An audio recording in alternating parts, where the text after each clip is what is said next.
वो उपासक ऐसे जाके पड़ रहता है मानो पंगु हो गया हो। ये विकार युक्त स्वभाव वाला कैसे भगवान को प्राप्त करता है? ये जब तक आपका मन निर्विकार नहीं हो जाता तब तक आपको उपासना का लाभ भी मिलना कठिन है। अतः आप अपने मन को निर्विकार करना चाहते हैं तो परम पूज्य गुरुदेव महाराज की अमृत वाणी सुनिए और अमल कीजिए। जब ऐसे महापुरुष का संग मिलता है तो मानो पड़ गया उनके चरणों में कि अब चाहे तुम चरणों से प्रहार करो और मुझे तिरस्कृत करके भगाओ, अब हमारी ठौर नहीं है, अब कोई और नहीं है हमारा। ये वृत्ति भी जैसे वो घबराहट भय आई, जैसे हृदय में किसी समर्थ की मांग हुई कि आए और मुझे पकड़ ले या मुझे बुलाए और मेरा हाथ पकड़ कर कहे तुम निश्चिंत हो जाओ, ऐसे ही ये वृत्ति उपासक के हृदय में आई कि अब आप चाहे मारो या तारो, अब मेरे लिए कोई ठौर नहीं और कोई और नहीं। ये ध्यान रखना, जब तक कोई ठौर है, कोई और है, तब तक निर्विकारता नहीं आती है, तब तक निश्चिंतता नहीं आती है, एक अद्भुत आनंद। आप एक बार हृदय को तो समर्पित करके देखो गोरे चरणारविंद में, एक बार तो हृदय में लाओ, अब कोई ठौर नहीं, श्री राधा जुग चरण निवास, अब कोई और नहीं, मेरी महारानी श्री राधा रानी, यही सदगुरु हैं, यही हैं गुरु। श्री जी गुरु। हरि हरिवंश भेद नहीं होई, प्रभु ईश्वर जाने सब कोई, दोई कहे ना अनन्यता, दो कहने से अनन्यता नहीं बनती। जो प्रभु की कृपा से ऐसा संग मिल गया, अब उसके हृदय में प्रतिपल एक उमंग आने लगती है, मैं कैसा अधम नीच, मुझको कितना उत्तम सौभाग्य मिला। अरे मैं वृंदावन वास कर रहा हूं, मैं सत्संग सुन रहा हूं, भगवान नाम जप कर रहा हूं, साधु समागम, अहो हमारे ऊपर अपार कृपा। वो प्रतिपल ऐसे विचारों में खोने लगता है। भगवत कृपा पात्र का हृदय कैसा होता है, ये प्रारंभ से देखिए, बुरे आचरणों में था, बुरा स्वभाव था, ऐसे ऐसे, अब उसके हृदय में एक नई उमंग आने लगती है, कितनी हम पर कृपा है। जहां ये बात उसके हृदय में आई तो भगवत कृपा अपना काम करने लगी। मत चित्ता सर्वदुर्गाणि मत प्रसादात तरिष्यति। अब जितने उसके दुराचार स्वभाव में बैठे थे, एक एक का नाश कर रही भगवत कृपा। भगवत कृपा, यहां उसकी कोई साधना की बात नहीं हो रही, भगवत कृपा कर, विश्वास करो इस बात पे। वास्तविक पूज्यपाद शिवड़िया बाबा जी के वचन जो पढ़े तो उन्होंने कहा कि बहुत साधन बल का प्रयोग करके देखा पर निर्विकारता सिद्ध नहीं हुई, तब गुरुदेव के चरणों का हृदय से आश्रय हुआ, तो जो साधन बल में श्रम करके भी हम नहीं कर पाए वो गुरु कृपा से हो गया। इसलिए गुरु कृपा ही केवलम, गुरु कृपा का एक अपार बल होता है। पर ध्यान रखिए, श्री जी ही गुरु जी हैं, गुरु जी ही श्री जी हैं, कोई व्यक्ति गुरु नहीं होता, गुरु कभी व्यक्ति नहीं होता, ये हृदय में धारण कर लीजिए। क्योंकि जब तक भाव तुम्हारा नहीं बनेगा, अगर तुम सामने व्यक्ति मानोगे तो व्यक्ति का ही प्रभाव होगा, गुरु का प्रभाव नहीं होगा। अगर गुरु साक्षात परब्रह्म तो फिर व्यक्तित्व नहीं दिखेगा, केवल परब्रह्म दिखे, और परब्रह्म का सानिध्य पाने वाला परब्रह्म स्वरूप ही हो जाता है। ब्रह्मविद ब्रह्मवि भवति। बड़ी बड़ी कठिनाइयां जहां बड़े बड़े घुटने टेक देते हैं, गिर जाते हैं, वहां वो कृपा पात्र हंसते हंसते पार हो जाता है। उसको कोई प्रयास नहीं करना पड़ता, ये पक्का पक्का। कई बार जीवन में ऐसा दिखाई दिया है बाद में कि अरे वो तो फिसलन थी, अगर प्रभु वहां से ऐसे ना बचाते तो फिसल गया था। बाद में अनुभव हुआ कि अरे हम जिस मार्ग में जा रहे थे वहां तो काई थी, फिसलन थी। अरे भगवान कैसे कृपालु, कैसे मोड़ लिया। वो इतने कृपालु के उस समय अनुभव भी में क्लेश नहीं आने देते, वो बाद में अनुभव कराते कि वो क्लेश का मार्ग था जिधर तुम्हारे कदम मोड़ रहे थे। उपासक निहाल हो जाता है। प्रभु क्षण मात्र का विलंब नहीं करते। माया जब आक्रमण करती है तो क्षण मात्र का विलंब नहीं करते। भगवान समस्त संकल्पों की सिद्धावस्था है। साधक के हृदय में गलत संकल्प बना कि उनकी कृपा शक्ति आकर के घेर लेती है, कहीं उसका अमंगल नहीं होने देती। ये बिल्कुल अक्षरशः सत्य समझो। जो इस मार्ग में चल रहे हैं वो खुद अनुभव करें हृदय में। दुर्वासना के से प्रेरित होकर मन संकल्प कर बैठा, नहीं सावधान रह पाया, पर कृपा शक्ति तत्काल कवच की तरह घेर लिया।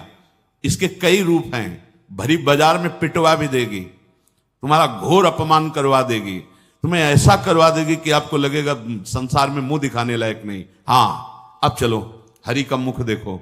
संसार के मुख दिखाने के लिए तुम्हारा जन्म नहीं हुआ, तुम्हें हरि का मुख देखने के लिए जन्म हुआ है। कृपा के बहुत से स्वरूप हैं।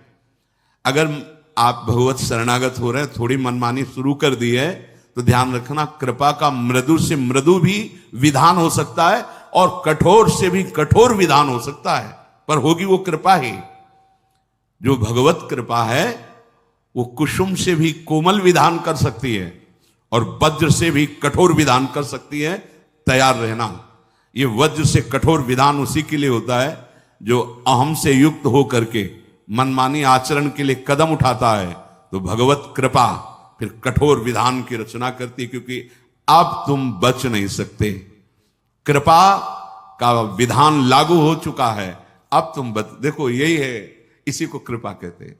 अब तुम बच नहीं सकते, माया के फंद तुम्हें फंसा नहीं सकते।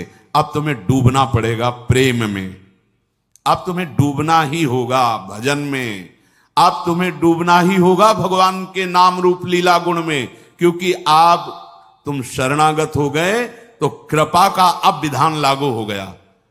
तो काहे को वज्र से कठोर विधान को आप स्वीकार करोगे? भोगना पड़ेगा।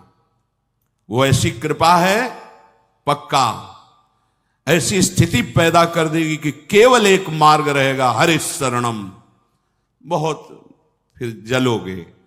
इसलिए अभी बुद्धि है, होश में हो जाओ तो कुसुम से भी कोमल विधान करने वाली कृपा प्रभु तक पहुंचा देगी।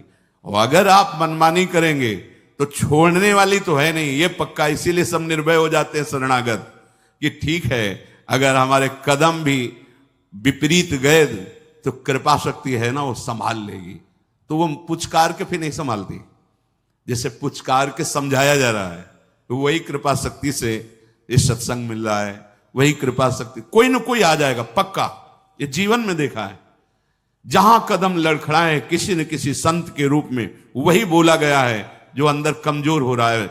जहां हम कमजोर हो रहे हैं, उपासक जहां कमजोर हो रहा है, वही उसको उपदेश दिया। कौन कौन बोल रहा है? वही कृपा शक्ति आकर के उसकी वाणी में बैठ करके मुझे समझा रही। नहीं समझ में आया, चलो आगे। अब वो अपना जो रूप रखेगी वो इतना भयंकर कठोर होगा, ये आप सह नहीं पाएंगे और भाग नहीं पाएंगे। कहीं भी भाग के जाओ, भगवान के श्री चरण कमल, कर कमल इतने लंबे हैं, मतलब कोई जगह ही नहीं जहां इनके चरण न पहुंचे और जहां इनके हाथ न पहुंच जाए। दोनों बात समझ लो। वामन रूप में आए थे, बढ़ाना शुरू किया नपना।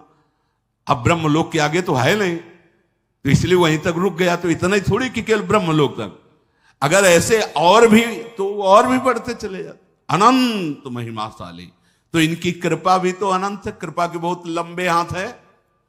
भागो। तभी तो शरणागत का जो रहस्य, शरणागति का जान जाता है शरणागत, वो निश्चिंत हो जाता है। अब मुझे कोई परवाह नहीं। अगर कुछ उद्दंडता भी मन करेगा ना, तो भगवान की कृपा सुधार देगी, ऐसे सुधार देगी ना, दोबारा उधर जाएगा भी नहीं, जाएगा भी नहीं। लिख लो, पर वो बहुत कड़ुआ विधान होगा। अब तो डॉक्टर ने ऑपरेशन करना ठान लिया है, अब आप बच नहीं सकते, पक्का।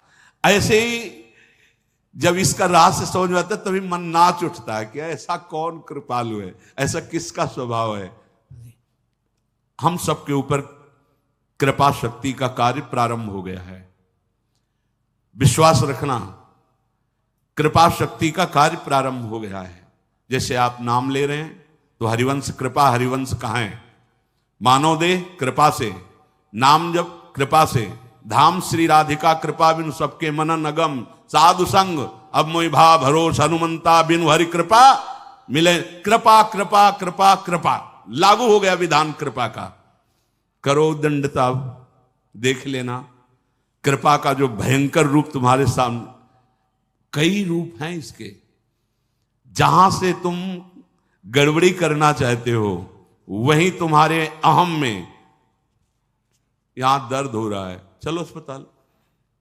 अब तो कैंसर हो रहा है, यह है कृपा। जिस शरीर से तुम मनमानी करना चाहते थे, भाई अब दो चार महीने तुम्हारा जीवन, अब क्या 2-4 महीने की जीवन, बस 2-4 महीने का जीवन।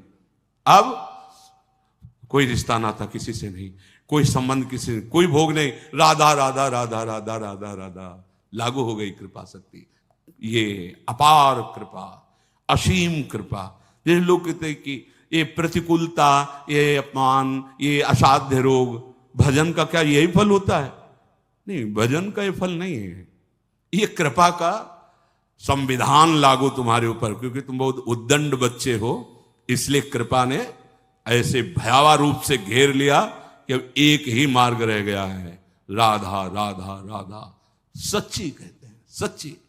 हम सबके ऊपर अब कृपा का विधान लागू हो गया है और वो चल रहा है। भागो, भाग लो, कितना भागो, कृपा शक्ति तुम्हें घेर करके तुम्हारा मंगल करेगी। हाँ, भागोगे नहीं तो इसी जन्म में काम हो जाएगा। क्योंकि अरे भगवत प्राप्ति कोई गैर की थोड़ी होनी है, कोई ऐसी थोड़ी कि खेती की तरह उपज होनी है।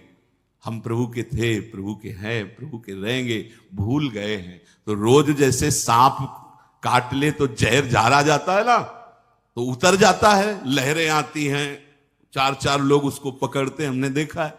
ऐसे ही ये सत्संग रोज झाड़ा लग रहा है तुम्हारे ऊपर। छू छू, मोह का, काम का, लोभ का, मद का, अहम, नाना प्रकार के जो विषयों की लहरें उठ रही ना, जहर माया का काल सर्प ने पकड़ रखा है। जैसे हरिवंश प्रपंच वंश सब काल, ब्याल, ब्याल माने सर्प, काल रूपी भयानक सर्प ने पकड़ लिया और लहरें उठ रही, काम, क्रोध, लोभ, मोह, मद, मत्सर, ये लहरें हैं उसकी विषवत। और संत जन जो नाम कीर्तन, भगवत गुण, सत्संग, ये झाड़ा लग रहा है, रोज झाड़ा लग रहा है। अब हमारा ये विष उतर जाएगा, इसमें कोई संशय, बिल्कुल कोई संशय नहीं। तो बोले अभी तो हम आज से प्रारंभ किया है, इतनी भगवत प्राप्ति के लिए काफी है। अगर आज आपने सत्संग सुना और आज आपने मन में निश्चय किया श्यामा श्याम हमारे, और आज शरीर छूट गया, तो आज ही श्री जी के पास पहुंच जाओगे। श्री जी को कोई इतनी संख्या, इतने दिन, इतना तप, ऐसी कोई सीमा नहीं लिखी है। हाँ, जितनी श्वासें हैं वो हम अपनी लाडली को दें, चाहे एक ही श्वास रह गई है तो राधा गए श्री जी के पास, 1,00,000 श्वास तो राधा राधा राधा राधा राधा। जिस श्वास में शरीर छूटेगा हम श्री जी के पास पहुंच जाएंगे। और अभी ये करना ही पड़ेगा।